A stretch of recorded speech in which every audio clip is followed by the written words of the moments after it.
राज ठाकरे आणि आदित्य ठाकरे राम मंदिर दौऱ्या वयल्यान शिवसेना आणि मनसेत पोस्टरबाजी सुरू जाल्या। राज ठाकरे 5 जूनाक जाल्यार आदित्य ठाकरे 10 जूनाक अयोध्या दौरो करतले।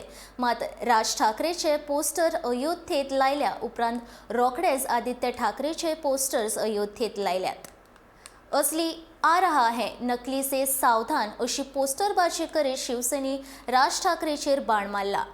मशिदी वयले लाउडस्पीकर काढून उडोवप या खातीर राज ठाकरे हांणी फाटल्या कांय दिसांत भाशणबाजी केल्या उपरांत शिवसेनेन लेगीत खऱ्या हिंदुत्वाचो मुद्दो घेत राज ठाकरेचेर हिंदुत्व फाल्स आशिल्ल्याची टिका केली। याच अर्थाचे पोस्टर आदित्य ठाकरे हाच्या अयोध्या दौऱ्याबाबत अयोध्येत लायल्यात। मला वाटतं हे मी काल पण सांगितलेलं की अयोध्येत जो संघर्ष होता तो कोर्टाने संपवलेला आहे। कोर्टाच्या निकालामुळे तिथे अयोध्येत मंदिर बनत आहे। आम्ही जेव्हा संघर्ष सुरू होता त्यावेळी गेलेलो, त्यावेळी आम्ही सांगितलेलं की पहिले मंदिर फिर सरकार, तसं ते काम सुरू झालं आणि आता आम्ही चाललो ते दर्शनासाठी चाललो। आमच्या स्वतःची जिथे श्रद्धा आहे तिथे आम्ही चाललेलो। हे ह्याच्यात कुठेही राजकीय हेतू नाही।